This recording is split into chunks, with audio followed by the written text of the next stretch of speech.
What's up, good people? Welcome back to Season 2, Episode 4 of Talk of the Shore. My name is Ralan, Wardlaw. And I'm Langston, Frazier. Yo, we're back another week, another episode. What's up, man? 4 weeks, 4 episodes. I like this consistency. We keeping it up. I'm really happy about it, what we're doing. And so we just got to keep it going. Yeah, man. If you didn't tune in last week, Maury Carver from the volleyball team stopped by. So check out that episode now.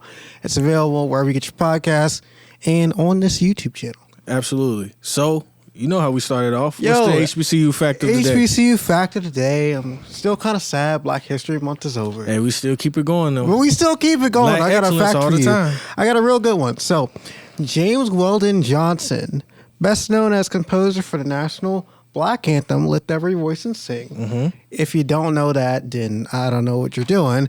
But he's a graduate of Atlanta University, now known as Clark Atlanta University.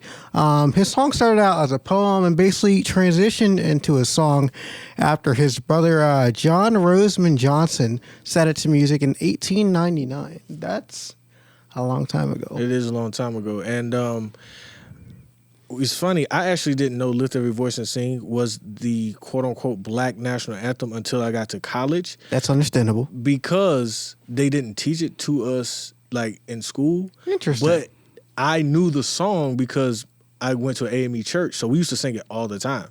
So it was just, we singing Lift Every Voice and Sing. So it was like, I didn't realize it was a Black national anthem, like, for real, until I, like, maybe either late high school or early college.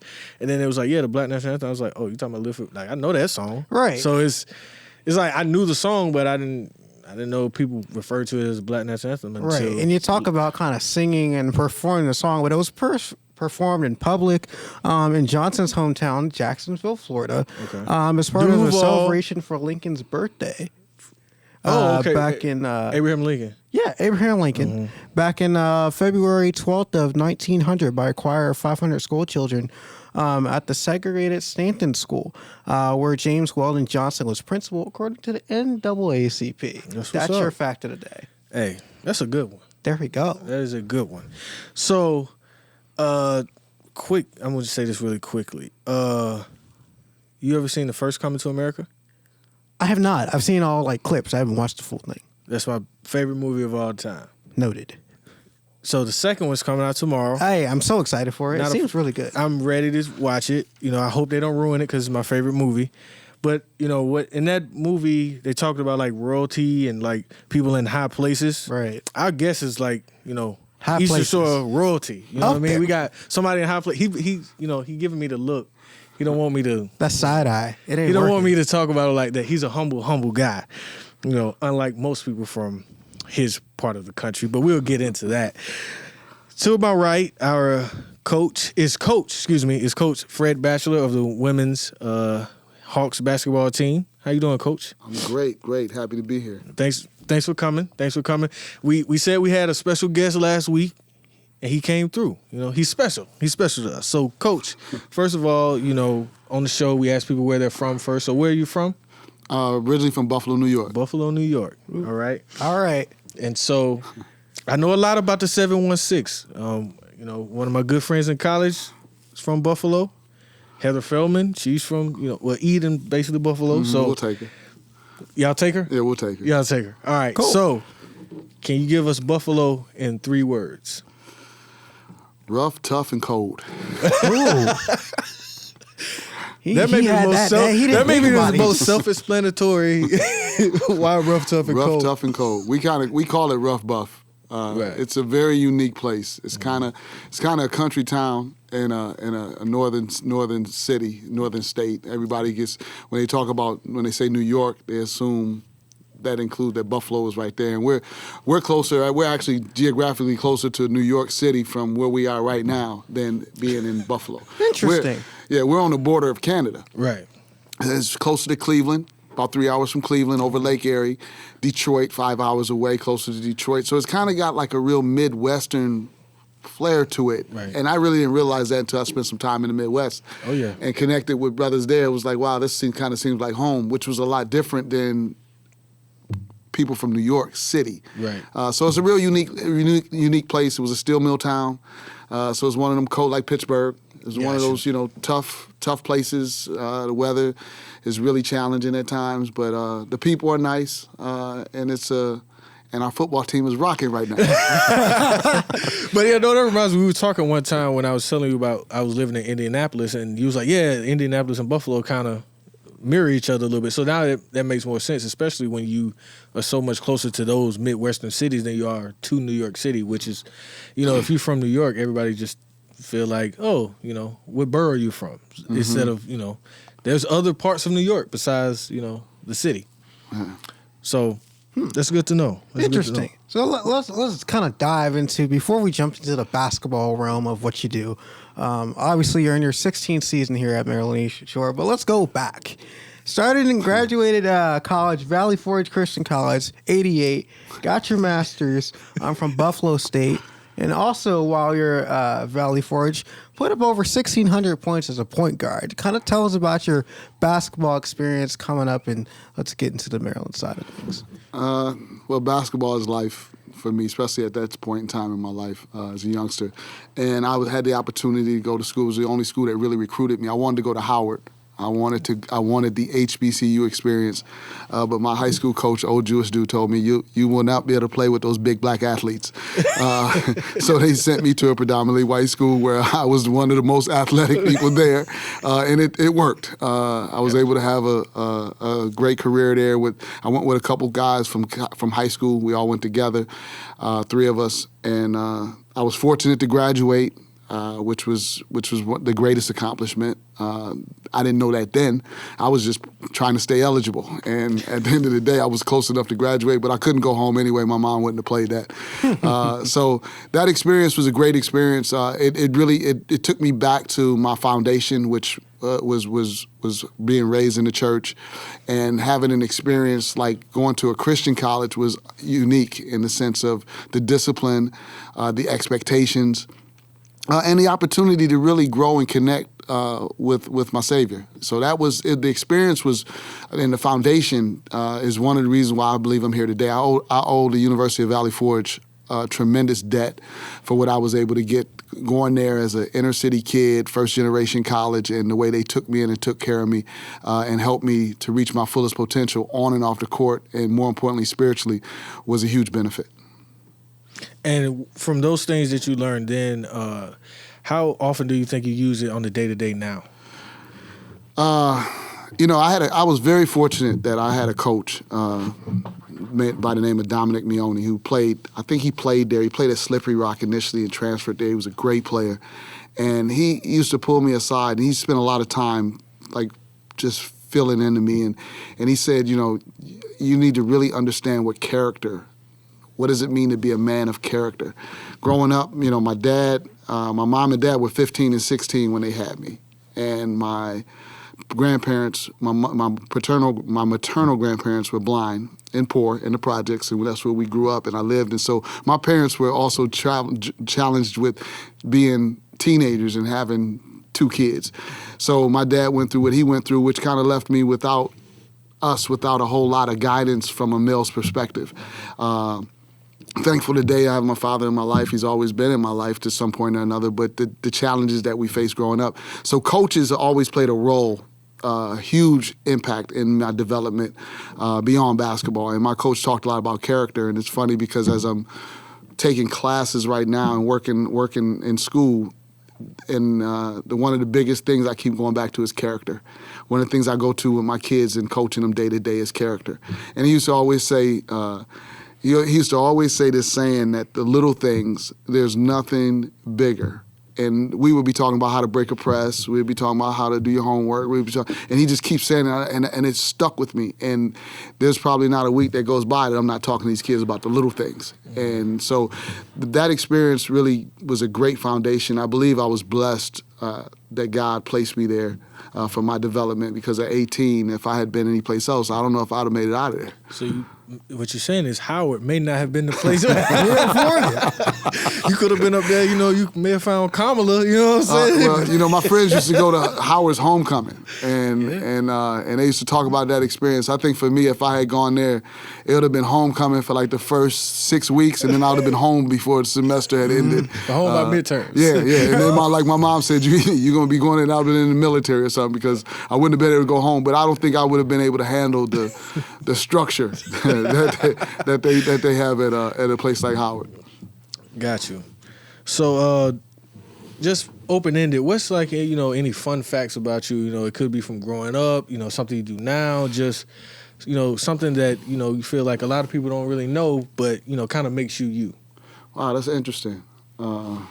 It's an interesting question. It kind of got me. When people say it's interesting, that means they don't have an answer. And here I go. But it's funny because I was listening with Langston. I still haven't got over the fact that Langston has not seen Coming to America. Yeah. Yo, hey. I found that kind of like, wow, he's giving the Black History. He knew that, though. He did know that. Yeah, no. But I guess I'm a big time, I love comedy. I love comedy. Stand up. I love entertainment, music, and what kind of music you listening to right now? Music I'm listening to right now. Well, it's funny because I was doing some reading the other day and I threw on some classical, and it was great. It just took me to a place mentally where I could really absorb the information, and so I find myself digging into that. And I have to say, Ksenia Popovich. Oh, yeah. One of my ex-players here, she used to talk to me about, and she's the one that connected me with some classical music. And we would have conversations, and she told me about it, and I started listening to it, and I really enjoyed it. I even have it on one of the stations in my car. That's what's up. So my kids have really played a major role in my music, and they're really, they love music, different genres. They're not stuck in one. I kind of grew up, I think, limited economically, and so I was really stuck in just one understanding of music. But I guess I'm an old R&B dude, to be honest with you. Okay. Stuff like Roy Ayers. You don't know anything about Roy Ayers. Yeah, I do know Roy Ayers. Yeah, Roy Ayers, and Luther Vandross. Those Marvin Gaye, classical Marvin Gaye stuff, and Frankie Beverly and Mays. For sure. And those artists a lot of time address a lot of the social issues that were going on. So when you go back and listen to Marvin Gaye, what's going on, right? I get chills just listening, just thinking about it, and it's just some phenomenal talent and entertainment to it, that also, and art and skill to address things that were going on and what people were going through at that time. Kind of deconstructs the lyrics. You think it connects you to your players even more nowadays, now that you're understanding what type of music they listen to, you kind of get a better connection with them? It helps a lot with my kids. My daughter's 21. She graduates this year. She's a senior in college. My son is 24, I think, sometime around there. And I talk to them a lot, and they've helped me out a lot to help me understand, because I can get thrown by some of this music. What's something that's thrown you that you could think of like lately? Because I mean, Cardi B kind of takes me where I'm like, what the heck is going on? And I don't trust me. I don't get it either. It's totally okay. I don't get it either. And so those kind of, that kind of music is kind of, provocative, music that I think kind of just capitalizes off of, just with sales. Right. A lack of, and it's not a lack of talent, but a lack of substance. Yeah. And so I talk to my kids a lot. I like to know, when you get to this point in my career, you realize that you're not necessarily the teacher. I'm learning more. I learn more from my players than I'm sure they probably learn from me, because of two reasons. One is I'm trying to learn. Two is they're just kind of taking it as it comes and don't realize it till later on. But my whole purpose every day that I get up is to learn something, and to learn something to make me better. Where I think sometimes we're forcing so much to them that they kind of pick and choose what they want to take in.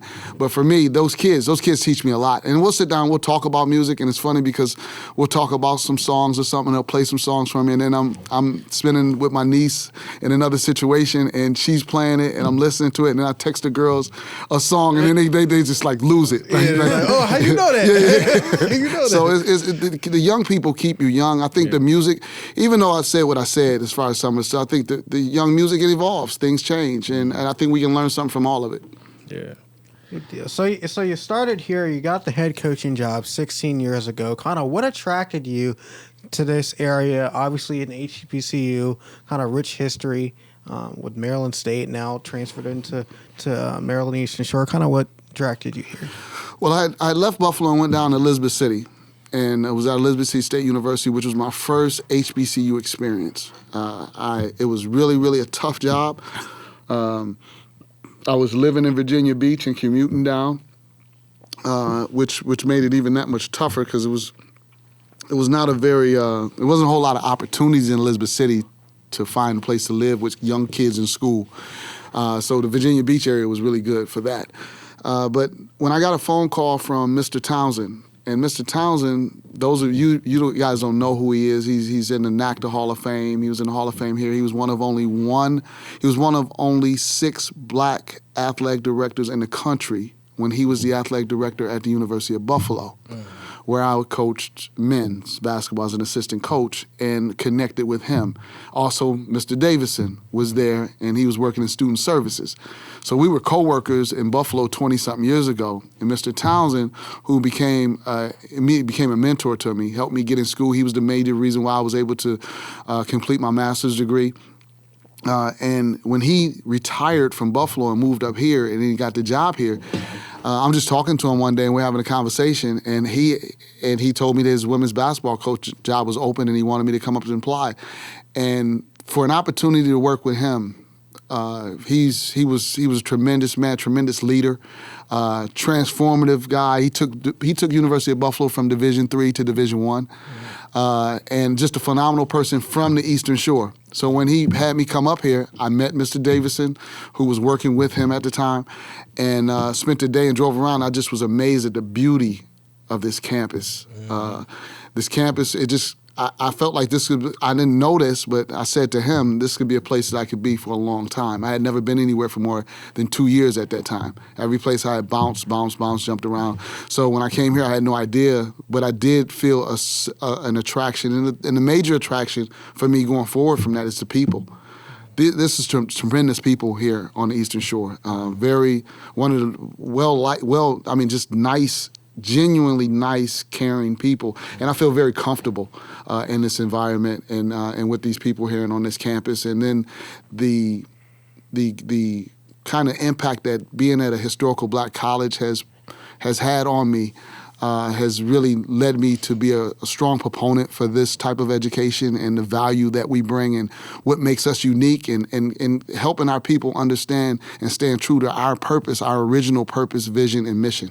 Yeah, and I think we had like a fact a couple of weeks ago about it was like 1964, 65 when the actual like HBCUs were actually certified, basically, right. For lack of a better term, basically saying, okay, cool, you guys are actual like viable colleges to go to. And it's crazy to think that, in 1960s isn't that long ago. And the fact that, a lot of these schools were founded in the 1800s. Right. So it took, some almost a whole century to be able to be truly recognized. And still sometimes now, as an HBCU grad and then now working at one, I still feel like sometimes we are, we're pushed down a little bit, sometimes by quote unquote mainstream, but I think people really know the true value of us. And I think that's why that they will never go away. Because even though sometimes people say, oh, they're gonna die, they'll never die out, because there'll always be people that went and are proponents, and then people like you who did not go but now have worked at one so long and like realize the value. Well, it's funny, Ralan, I've been watching, I don't know if you guys have had a chance to watch the 14th Amendment on Will Smith's production on Netflix.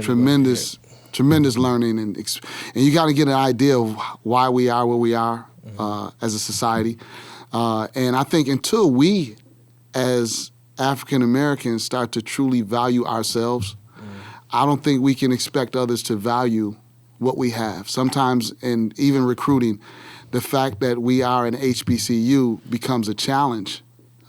And I think until we can get people to understand and value themselves and value that what looks like them and what comes from them, I think it's always going to be an uphill battle for us. And I enjoy the challenge.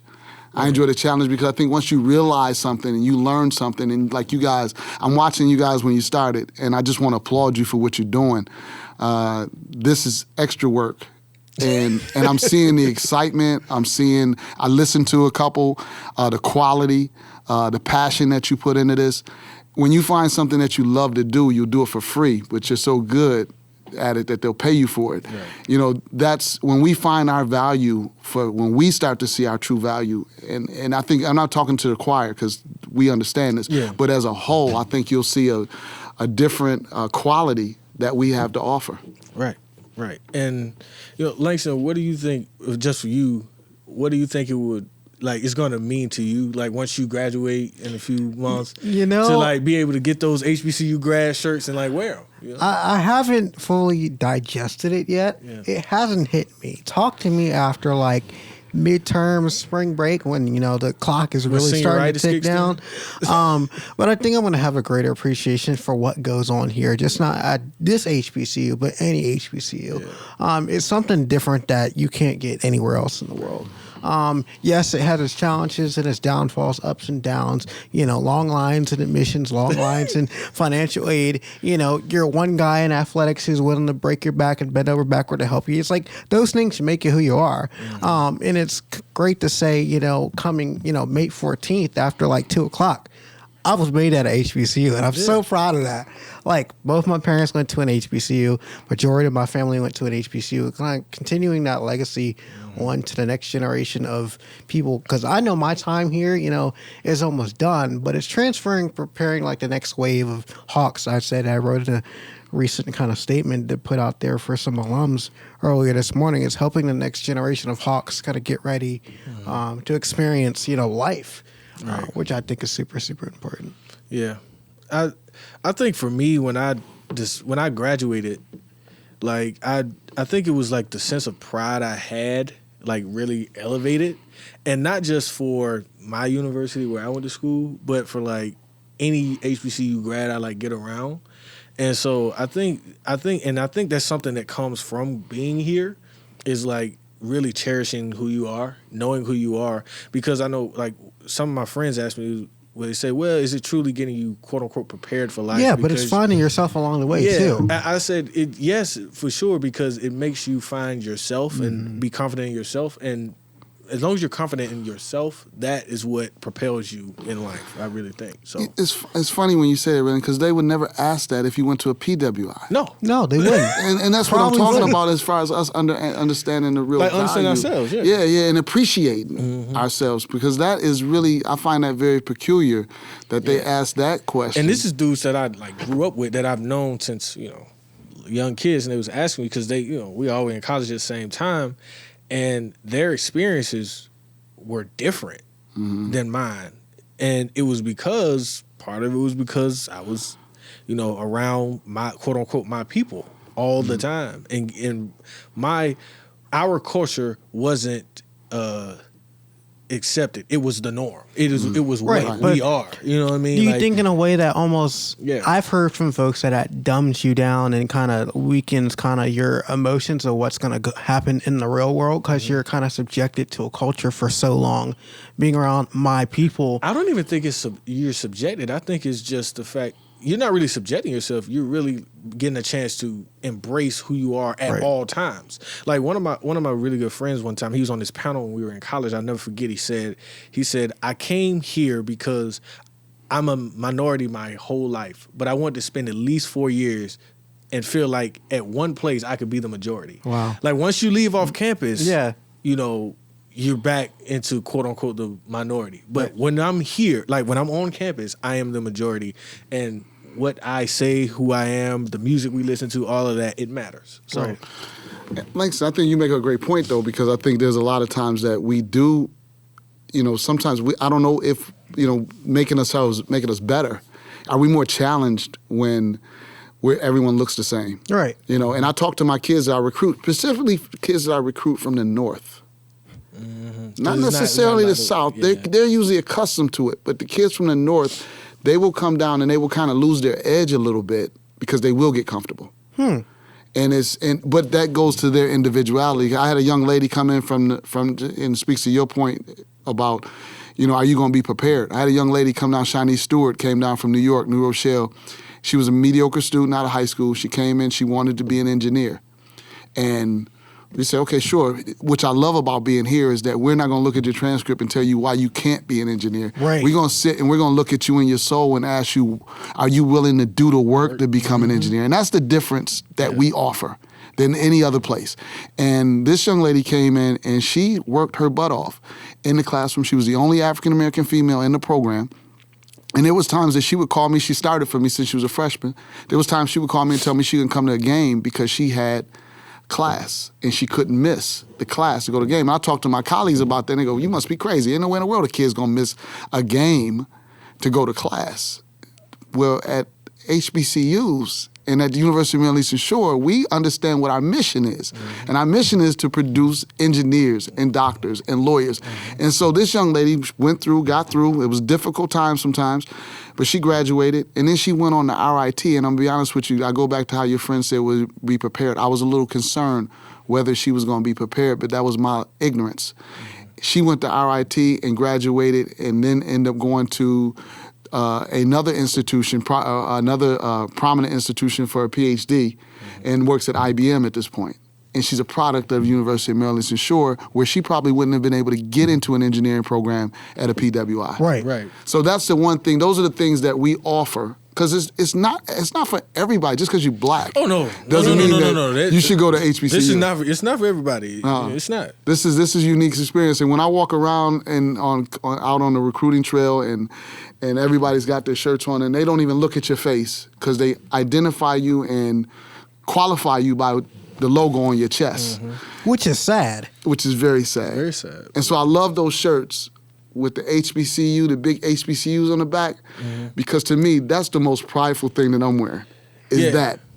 Even more than the University of Maryland Eastern Shore, is that I am representing my people, right, where I come from, and I'm a proponent for that. I have one of those shirts. It's like the front of it is like, this is my HBCU. It's like South Carolina State on the back, but the back has all the HBCUs I have on one it. too. You got one too? Yeah. And I really like, it's one of my favorite shirts because even though you see me, if you in front of me, you see, but if you behind me, you get to see everybody. You got a long list to read. Because we all, it's like one big family. It's like it depends on what type of shape you're in too. When you're looking at whether you're looking from the front or from the back. Look, hey. Well, we talk about kind of the growth of kind of HBCUs and where it's going to take you. Let's talk about the evolution of this basketball team. You started 16 years ago, and this year obviously is kind of a break year. Everybody kind of needs a break. It just happens that it has to be a break because of COVID, which is, I guess, fine. You get to learn some more about yourself. What's the evolution of Maryland Eastern Shore basketball since you've been here? Well, it's tough. I was thinking about when you mentioned the fact that last year ended the way it ended. It's like a punch in the gut every time I hear it. Every time I hear that, and not so much the fact that we didn't play this year. Opting out didn't have the same effect that closing out the season had. Opting out was the decision that was made in the best interest of our student athletes based on our resources and where we are. And I applaud them being unique in the sense of making that decision and being bold about it.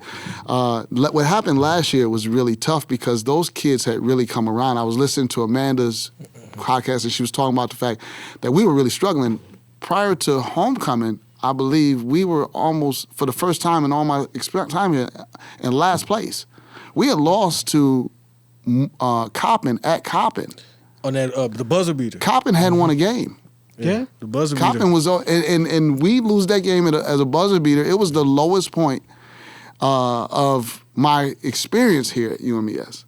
And then all of a sudden, I walk in the gym the next day and those kids are in there working. They picked me up. And I walk in and I'm looking at these girls And one girl that's not even here, whose energy was tremendous for that, was Portia Sidnor. And she's no longer with us. She left after this year. She decided to transfer.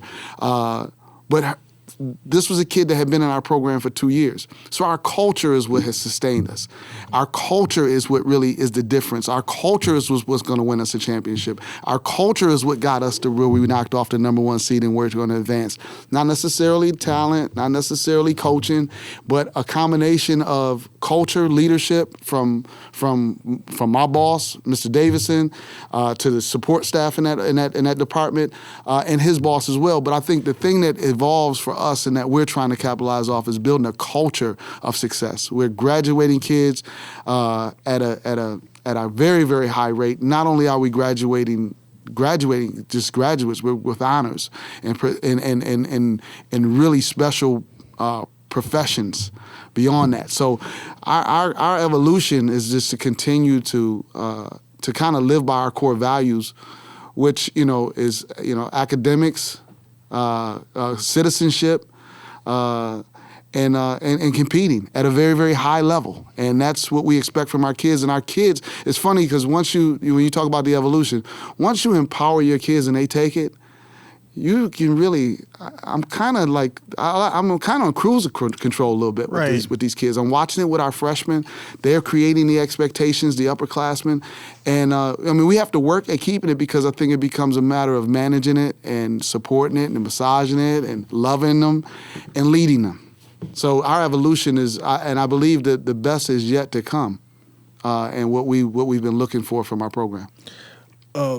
I don't know if I ever told you this. So when the game was the last game you all played, when you were playing Bethune, they was number 1 seed, I felt like I was on the edge of getting, I was sitting at the table. I felt like I was on the edge of getting kicked off, like the press row, because I can't remember. It was like, I think Amanda hit a 3 like right before the end of the fourth, right before the end of the third, and then like I think it was Brooklyn hit a 3 on the wing, and like right behind her. I was behind you, and I was like, and I'm yelling, shoot it, and then like people on the side, I was looking like, yo, you can't be like, because we at the table, we can't really talk like that.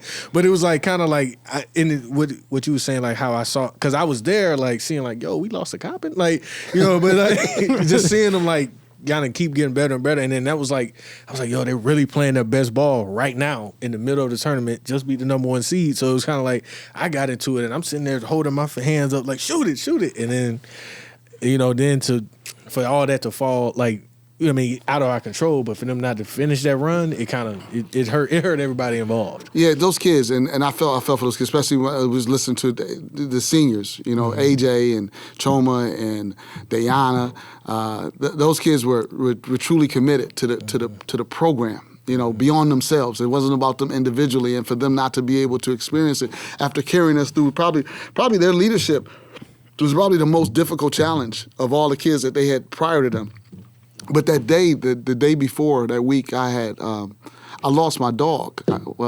I had to put my dog to sleep. Yeah. It's a little different losing him, but I had to take my man, my best friend, and put him to sleep. So going into that game, to be honest with you, I was easily flowing with the outcome of the game and had all the confidence in the world in our girls. And it's funny because Coach Morton had looked at me, Coach Gaskin now. She had looked at me when we saw the matchups, and she was like, we got Bethune. Bethune had just won 15 straight. Yeah.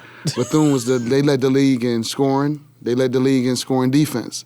They played us down here. We lost to them by like 8 or 9, and it was one of those losses where we knew we were a bad matchup for them. Mm-hmm. Not to mention the fact that they had knocked us off and upset us the year before when we were in second place, and upset us in the year prior to that. And I looked, I said, there's no way a team's going to beat us 3 years in a row. That's just not going to happen. And then my man died on top of that. Like that. It's not happening. But it wasn't so much of what I did. Those kids just came through. Yeah, they played. I'm looking at those kids and they're different. There was a point in that game where I got a technical. I almost got a technical foul. Yeah, I remember that. I was like, I almost got and I got a technical foul at Morgan. I only get one tech a year, but I got one in Morgan for something. I don't know if it's another story, but AJ came over to me and she was like, Coach, we got this. Yeah. And she just looked at me like, chill, Coach, we got this. And I was like, okay. Yeah. And when you can get your kids to believe in what you're doing, you get your kids to believe in the process, believe in the culture, they become the best the best weapons that you could ever have and trying to build something. Yeah. And I think about it because the energy, and it's weird to have that kind of energy because it was like a noon game. Mm-hmm. So it was like 12 o'clock noon. Yeah, it was like noon. It was like it's weird to have that kind of energy for like an early game. You know, for people, the MEAC tournament, it's weird. Until like weird. The semifinals, finals, the crowd is kind of up and down depending on who's playing. And so, you know, it's the middle of the day, Bethune, you know, Florida school, they coming up. It's kind of like I didn't know what the crowd was going to do, but it was good to see, like, as people started to come in and then the crowd started getting behind us, and it was like, yo, this is really starting to go. And then, you know, I thought you was about to get that tech. And I was like, man, just go and get it. You know, everybody loves an underdog, too. That's the other thing, I think too. that's what it was, because it was like, what happened, because even like North Carolina A&T, like I saw one of their girls kind of looking like, yo, Bethune about to lose. And then, so, you know, but hey, it is what it is. But, you know, hey, we can build, you're still on a 5-game winning streak. So, that's how you need to look at it. Well, you know, the wild part about, I was talking to somebody yesterday, and they said, you know, how you doing, without playing this year? And I said, man, I'm undefeated. This is the best year ever. So for me to go a year, and I've been coaching since I've been out of school. Yeah. I graduated in '88.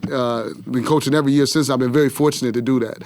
This is a great profession, and for me to be able to do this as a living is.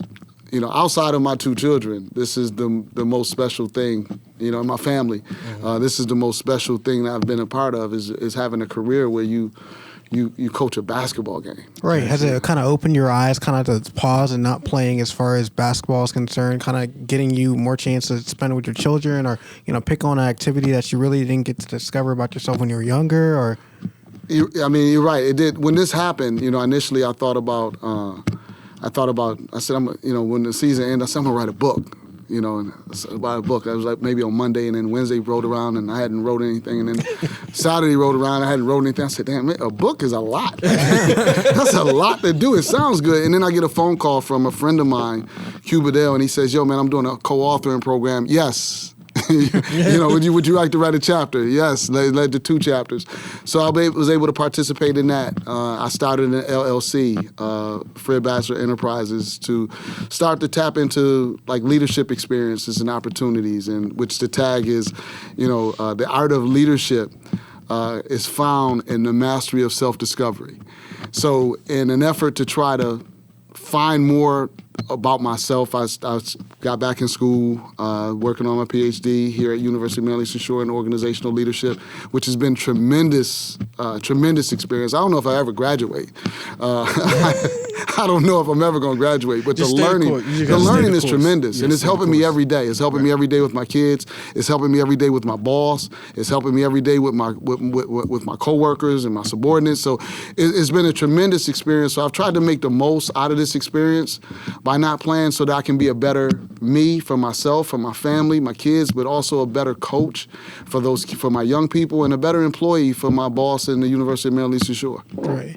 So kind of going back into your coaching side of things, do you think you playing basketball, obviously in undergrad, kind of led to your kind of passion of coaching? If coaching wasn't an option, what was the career path going to be? I wanted to do what you want to do. Interesting. That's what I wanted to do. I wanted to be a sports commentator.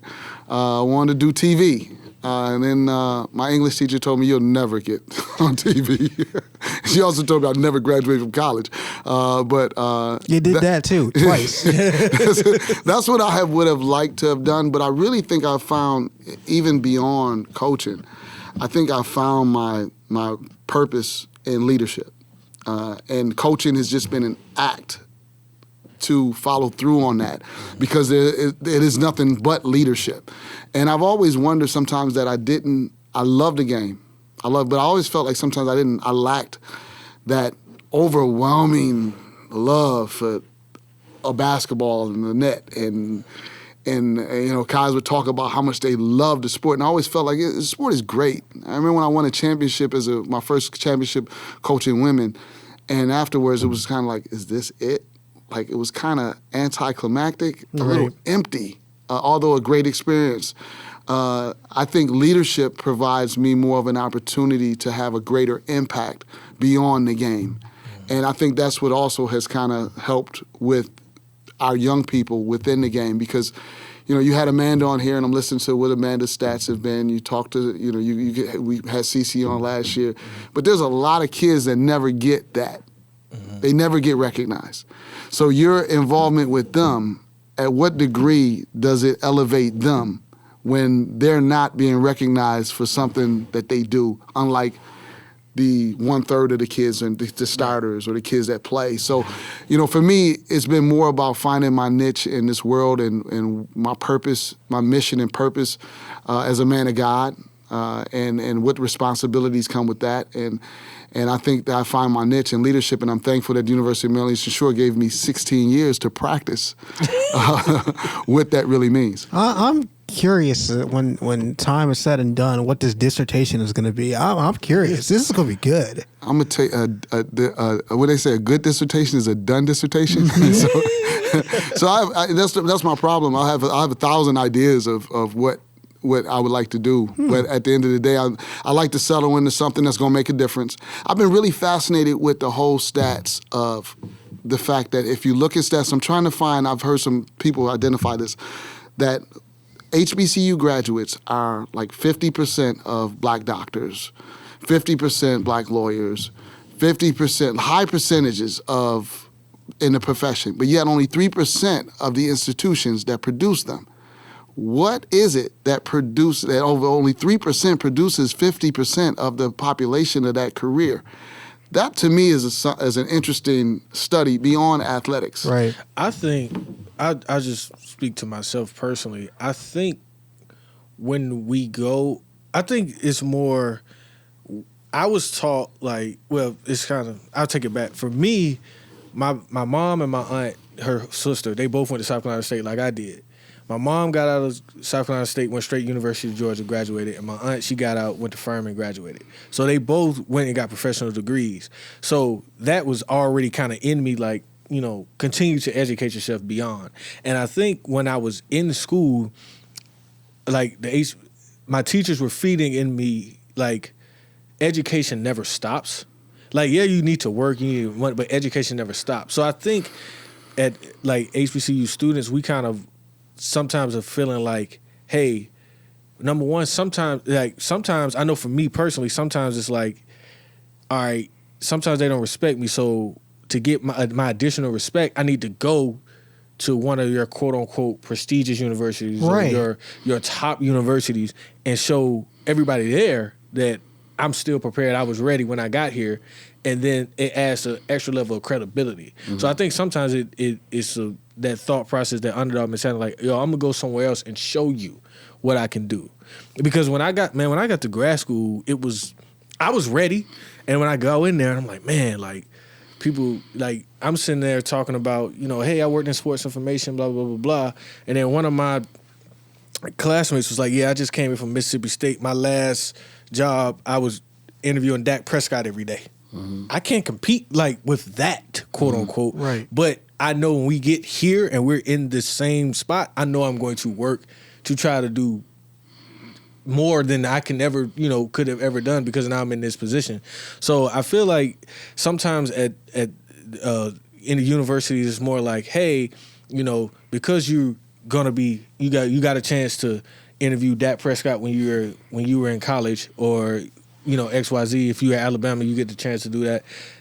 They feel more like, oh, when I'm 22, I don't need to go get more education, because, I went to Alabama, I went to Maryland, I can just go out and just work now. Mm-hmm. Versus us, it's like, okay, cool, yeah, I did that, but also, while I go out and work, I'm still going to continue to educate myself beyond this to make sure there's no doubt. I think it's I want to leave no doubt that I am qualified and prepared. That's what I think it was for me. Because I think, in all honesty, is when you think of it in hindsight, 50,000 feet up in the air, experiences are whatever.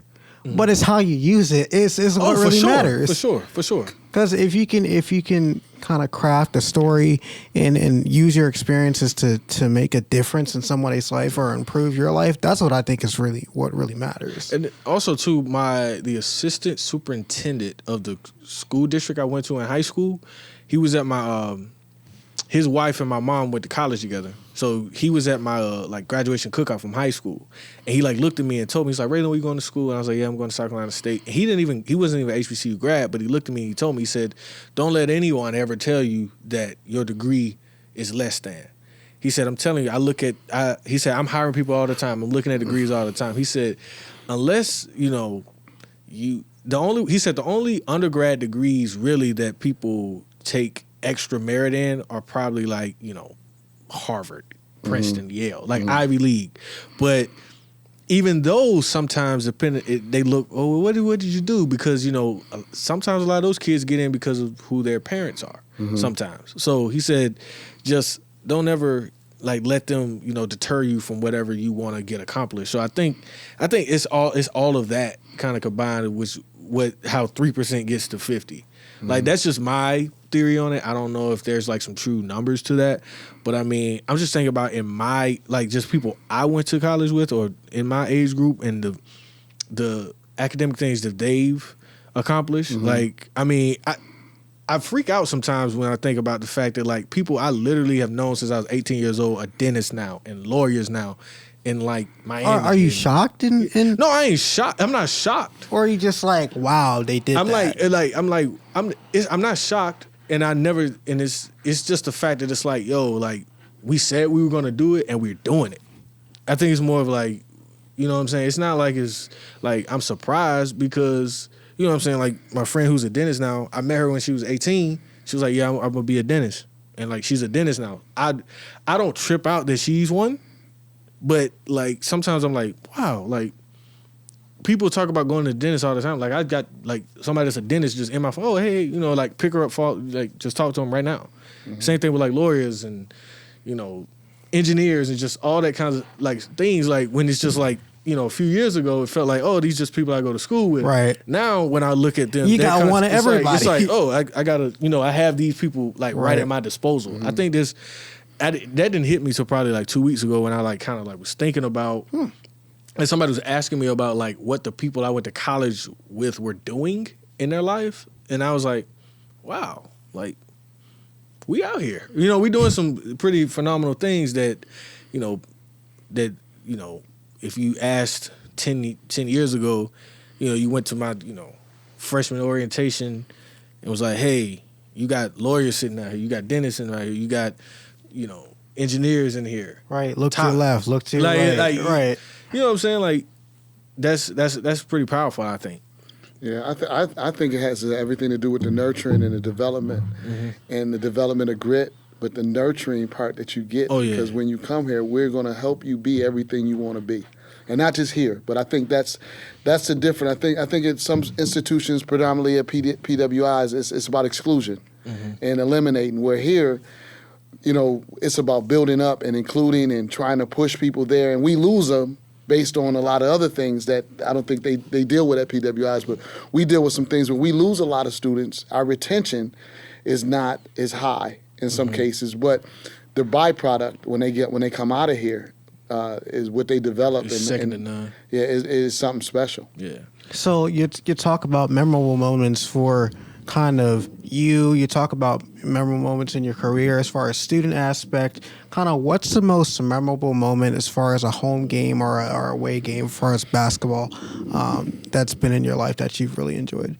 When I came here, it's probably the ups and downs. When I came here, the biggest win we've ever had was at Hampton. Against Hampton, when we knocked off Hampton, they had won 5 straight, and we were at 8th seed. And we knocked off Hampton to advance to the championship game. That was probably the biggest win. But the most memorable experience, because it goes beyond the game, was when we beat George Mason at the buzzer here at home.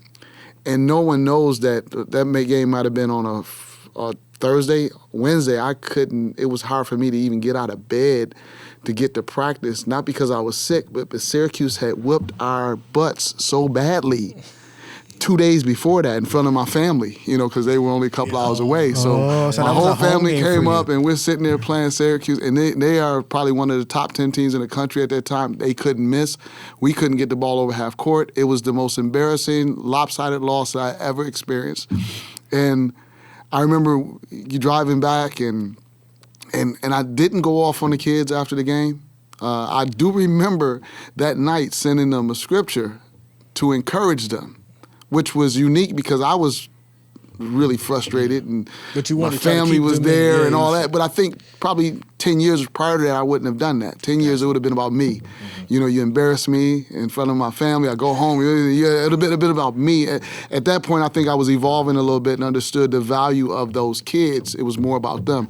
And then for 3 days later, for us to knock off George Mason at the buzzer, and for the first time in my career, be involved in a court storming in situation led by current assistant coach Casey Morton Gaskin in the stand. She was just a fan at that time, and I think there was another young lady by the name of Karana Roach there, an ex Lady Hawk, and they just stimulated the crowd so much that when Jessica Long hit that shot at the buzzer, the crowd hit the floor. And it was a great moment, but it was to go from what we had just experienced, the embarrassment, the lopsided loss we just experienced, and that's what coaching is all about, is the greatest highs and the greatest lows that you could never really account for. You just have to just experience them, and you can only hope to get those great highs after those great lows. But that's what makes this profession, I think, so special. And that those young kids and their ability to be resilient and bounce back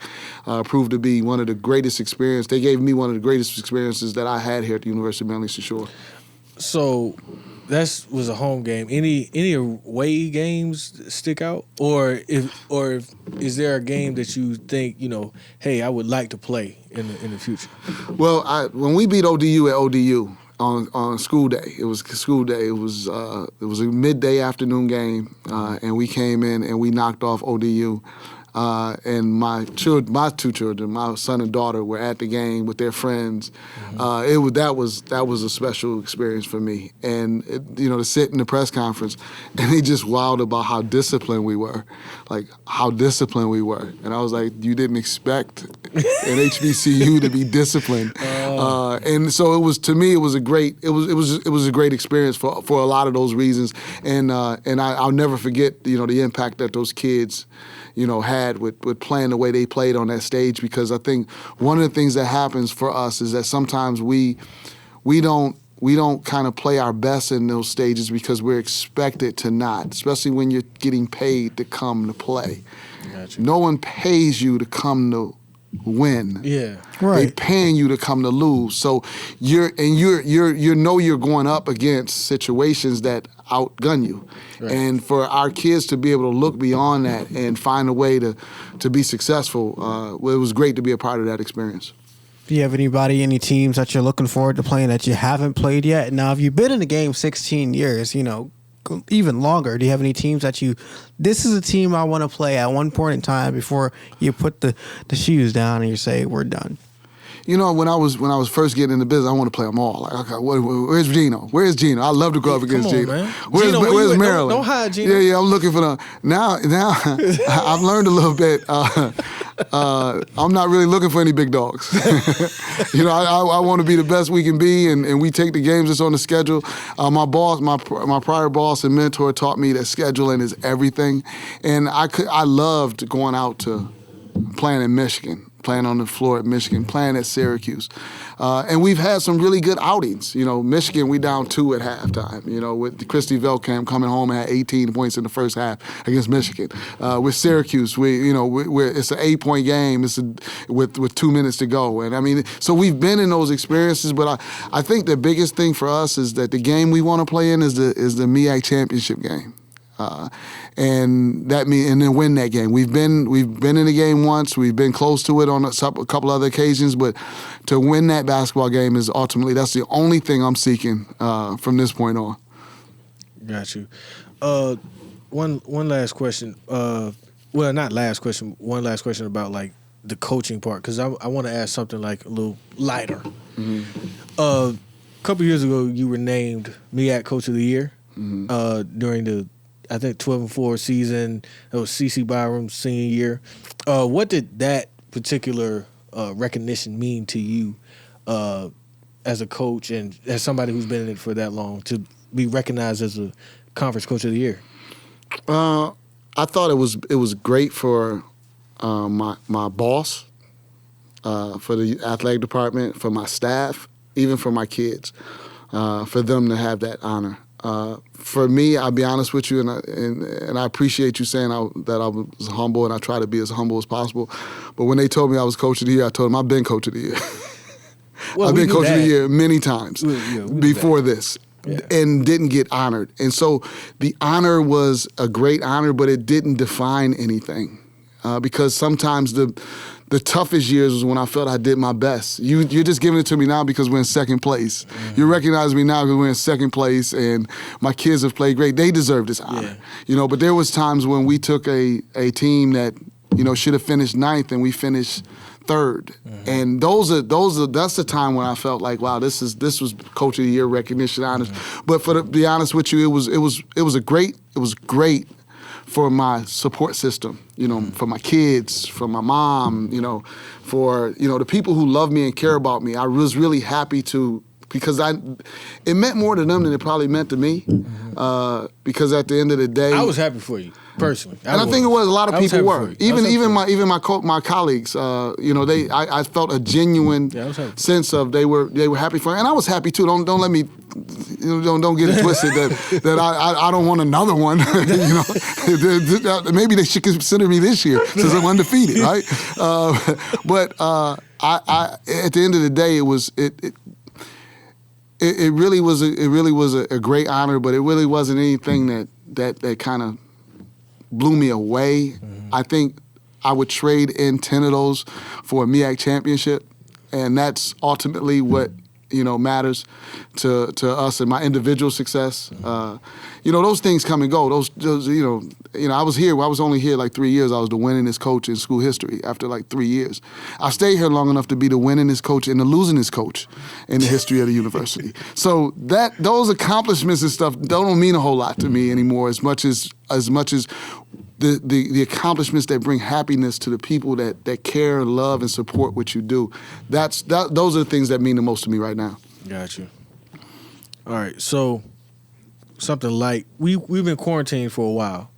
How have you, been entertaining yourself, and what have you done for fun like throughout quarantine? Because we're a year into it now. So what has been your, quarantine entertainment? Quarantine entertainment. Well, it's been a little depressing since the weather changed because prior to the weather changing, in Langston, and you also know, I got bit by the golf bug. Oh yeah. And so when we were in quarantine and the golf courses were open, I was happy as I don't know what. I didn't need to go anywhere. I didn't need to do anything. I was going to the golf course, driving range. It really gave me an opportunity to work on my game, which was much needed. Oh yeah, we started together. Yeah. I know. I was talking about my game, not yours, because yours needs a little bit more work than mine. But the golf was like the great escape. You know, and I'll be honest with you, if we were in a location where, you could play all year round, I wouldn't be complaining about quarantining at all. Like, I would just be at the golf course. So golf has been one of the major things. I think the other thing that I'm a big Netflix guy. I'll zone out. Like, I'll go, I'll watch it, and I'll look up, it's 4 o'clock in the morning, and I've watched 7, 8 episodes of one of the shows. Are you still? You should get that. Are you still watching all the time? Oh yeah, click. So I'm a big movie guy, but now since I got back in school has been taking over, and I'm kind of like enjoying the fact that we're in a quarantine state because it's forcing me to be disciplined. Mm-hmm. As soon as this weather breaks, I'm gonna be challenged with wanting to get out there and play. What kind of movies do you usually watch? Excuse me? What kind of movies do you usually watch? I love TV show series with no commercials. I'm basically getting caught up a little bit right now in Snowfall. Oh. I haven't heard of that one before. Batch. Listen, I'm fully caught up. One of my kids put me. I saw a couple of my kids was like, "Coach, you got to go back and watch this." Yo, listen, I had to watch it. Like the first time I tried, I was like, "Yeah, it's a little slow," but I don't know what it was. That second time, I was just like, "I'm here." Like, yeah. So I find that I'll get it. I was big into. I'm looking forward to what's the name coming back. The movie with the gambling boat in Missouri. I can't think of the name of it. It's coming. It's going to be in their 4th season. Coming back. As soon as we get off the air, somebody I'm sure listening, they know what I'm talking about. But it's a riverboat. They gambling and we're dealing with the mob in Missouri. So you know what? The one that really kind of got me going back to how I got it was House of Cards. I loved House of Cards. House of Cards. That was my show. House of Cards. There were lions. You know, those are some lions you're dealing with. House of Cards and Breaking Bad. I can't get into Breaking Bad. I just finished the last episode this past weekend. Breaking Bad had me up at 5, 6 o'clock in the morning. My daughter tried to grab the remote from me one time, and I almost said, she was like, "You're addicted," and she tried to grab the remote, and I realized I really was. Put it down. Let me tell you, I got home one time at 11, and you know, you get home at 11, you should probably just go to sleep. I was like, I mean, one episode won't hurt. It was like 2:30. I'm still like, come on. One more. What Walter White got for me next? I did that my freshman year. I went on an internship, and that's when Stranger Things really dropped. I watched all of Stranger Things in one night. I got off work at like 6:30. Me and my friend who used to go here, he lives in California now, we binge watched the whole season. And we had 15 minutes between the time we finished that last episode of the first season to the time we had to be at work. I kid you not. We were so tired that day. But listen, great show. It's where I didn't finish Stranger Things. My kids got me into it. I didn't finish it though. I didn't finish Stranger Things. I'm waiting for season 2. That Breaking Bad though. Did you watch? You ever seen The Wire? The Wire. See, that was pre-Netflix. You're talking about the best series in the history of TV. The Wire. The Wire. Absolutely. No doubt. Oh, I'm with you, dog. Well, I just came across on my phone watching Netflix one night. Not Netflix, YouTube. And they had a whole like hour and a half scenes of Marlo Stansfield. I've seen that. And I watched the whole thing. Who's your favorite on The Wire? My favorite on The Wire have to be okay. No, just throw some people out there. No, it's got. I really have one. It's with I'm drawing a blank. The main character from Avon. Avon. Because to me, Avon he was like really the reality of the show. Yeah. Like if you could believe in him and who he was and how he carried himself, then you could believe in the whole what they were trying to sell. Right. But that Avon was my man. Yeah. And then I got to go with Marlo. You got to go with Marlo. I really mess with Marlo. But I like Chris though. I like Chris. Chris Parlo's tough. My guys on The Wire. I know you didn't watch The Wire. I'm sorry. I've seen bits and pieces. Let me tell you. So I'm I'm a guy. I like underdogs, man. I like underdogs when it comes to TV shows. My favorite character on The Wire is Bodie.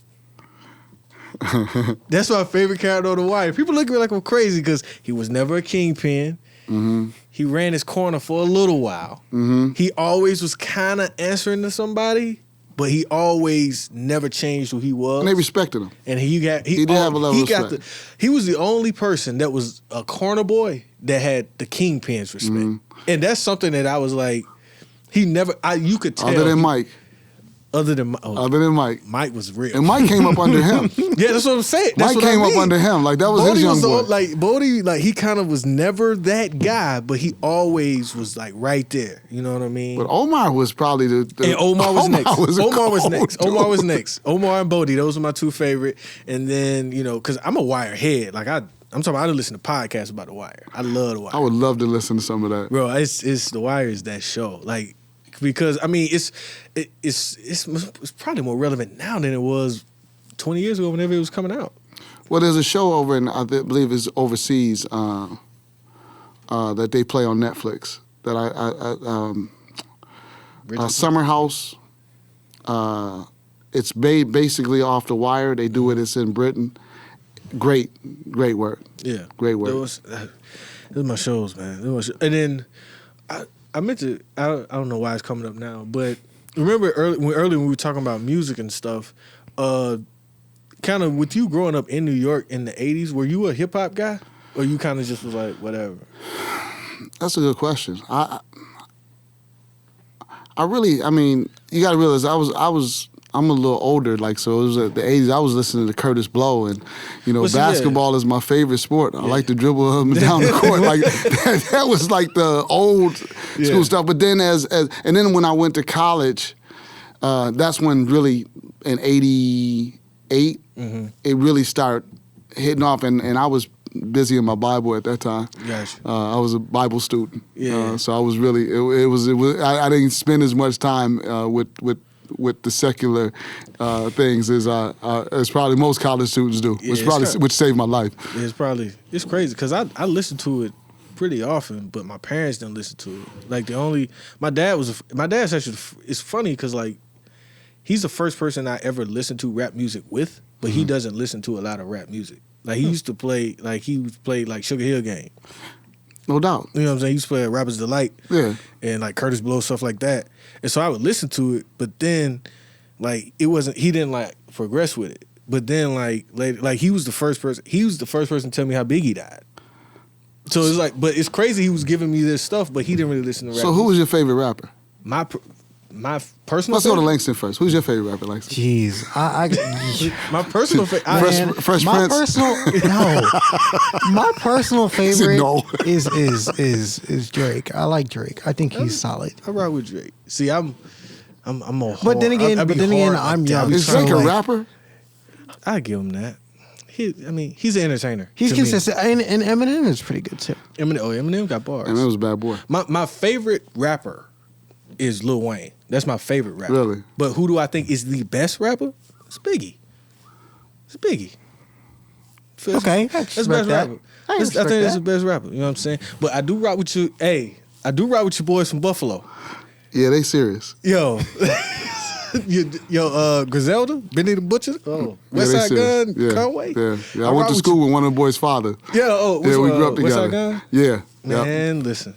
Because it's crazy. Because like we were talking about earlier, they have substance when they rap, and I can rock with that. Like they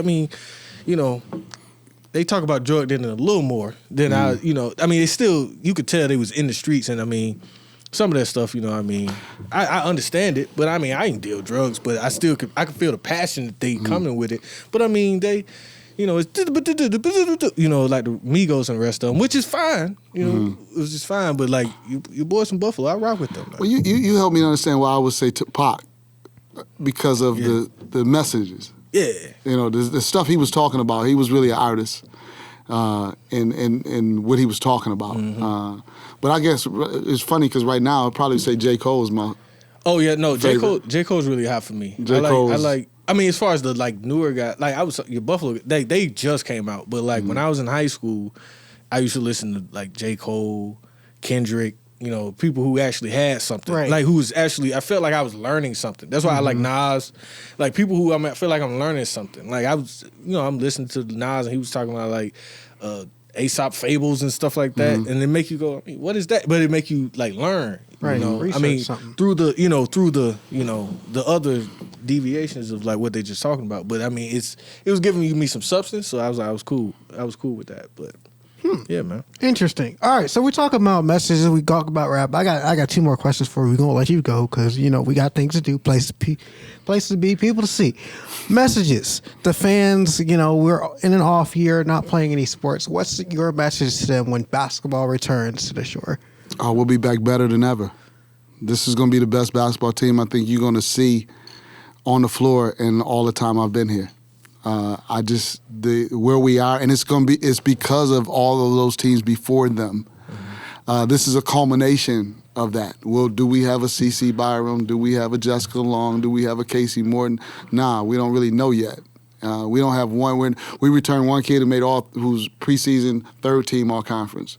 We don't have a presumed superstar, but I just think our program is in the best shape it's ever been. I applaud my boss's decision to pause this year because it gave us a chance to get stronger and get better as opposed to get weaker with the resources we have. So I believe we're gonna come back and you're gonna see the best basketball team, not immediately, over this year's time that you've probably ever seen, and you're gonna see it for a while. we will be knocking on the door of a MEAC championship for the next 4 years. And I'm not one to really kind of make those proclamations, but I feel encouraged to do so with the effort and the mindset and the mentality of the young people that we have. Awesome. So, last thing before we let you go, you started a new project. You started a new podcast with your coworker, Jason Crafton. Tell us about that project that you endeavored on, and kind of what that that process has been like on the other side of the mic, not as a guest, but actually as a co-anchor. I didn't realize that's what I was doing. Coach Crafton is gone. He's 1,000 miles an hour. He knows what he wants. I told him I'm just following his lead. I'm thankful that he's allowed me to be a part of it. I think he doesn't just think about his program, but he thinks about other programs, women's basketball, and how it will help the whole entire athletic department. But he's the star of that show. Like he is like, and he's good at it. He's good at it. He's got a background in communications and in productions. So, and he puts a lot of time into it. I'm like the co-star that just show up and give me my cues and I'll go from there. It's a great experience. I think it gives us a chance to talk about some national issues. And I think it's great while we're on pause. And I really want to applaud and thank Coach Crafton for his innovation of wanting to get this going and for allowing me to be a part of it. That's right. And you can catch that podcast, Hone Your Craft, on the Eastern Shore Hawks Facebook page and also on easternshorehawks.com. So last thing, Coach, we always give our guests a chance to plug their social media if they would like, Twitter, Facebook, Instagram, whatever you want to promote, whatever you want to get the people to come and follow you, now's your time. Where can the good people find you? And I'm a dinosaur with that, man. Like, I'm really a dinosaur. Like I have to do better in this day and age. But it's funny because I was looking at, we were talking about like aesthetic leadership. And I look at social media sometimes as just a means to say, not a whole lot of substance. Mm-hmm. But we do have a Lady Hawk Nation Facebook page that we try to make sure we recognize past players, people who are important to the program, letting people know that we appreciate them and what they've done and highlighting, the things that our kids are doing. I don't know, when Amanda was on here, I don't know if you guys had a chance to talk about the fact that she's been at a 4.0 probably 3 semesters in a row. Mm-hmm. We have a number of kids that are doing great in school. And so we like to take that opportunity to just highlight what they're doing, highlight their families. We are a family. I was talking to Siani Byron's mother the other day. I just happened to call her because I saw Cece and just was laughing and joking with her. And it doesn't stop when they graduate, and we want to always let them know that this is home. And through our social media page, that's the biggest thing that we want to do, as opposed to highlighting things to make us look good. Mm-hmm. We want to highlight those young people that really have built this program and made it what it is. No doubt. Lady Hawk Nation, Facebook. That's right. Well, thanks, Coach. It's a pleasure to have you. I talked last week. We talked. Well, when you listen to Amanda, you was like, "Yeah, this is a nice, cool little vibe." So glad you was able to come and, shed a little light. Give us a little wisdom, and appreciate you coming through. Well, it's a pleasure. I'm really honored. To be honest with you, I'm really honored that you thought enough to ask me to be here.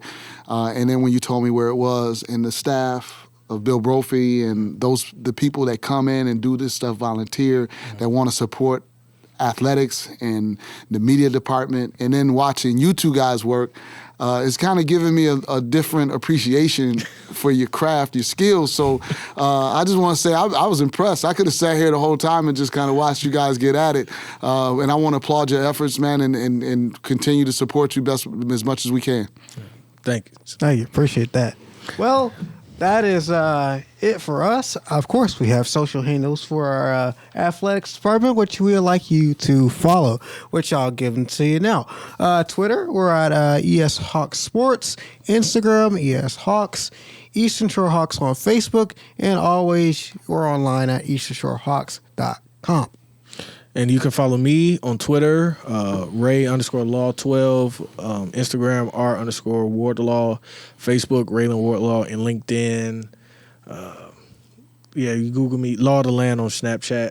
You won't get much entertainment there, but you can follow me. You can follow me on Twitter. I'm at Langston Frazier. You can follow me on LinkedIn, again, at Langston Frazier. And you can follow my other podcast, Langston Frazier Show, wherever you get your podcasts.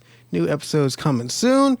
I think that's it for me. Shout out to our Don't forget to join in on the conversation. That is true. Email us at mdtalkshore@gmail.com. Use the hashtag TalkShore, and that's where you'll find all our information. That's true. Shout out to our in-studio crew, our control room. As always, we've been tested for COVID. We are all negative and socially distant, and we all have masks. That's right. That is it for me. I don't know about you. You can subscribe wherever you get our podcasts. We're on YouTube. Talking to Shore podcast on YouTube. Leave us a review. Make sure you share it. Give a like. Subscribe. Do the whole deal. Apple Podcast, Spotify, everywhere. And as always, I'm Ralan Wardlaw. I'm Langston Frazier. We'll see you next week on Talking to Shore. Thanks, everybody.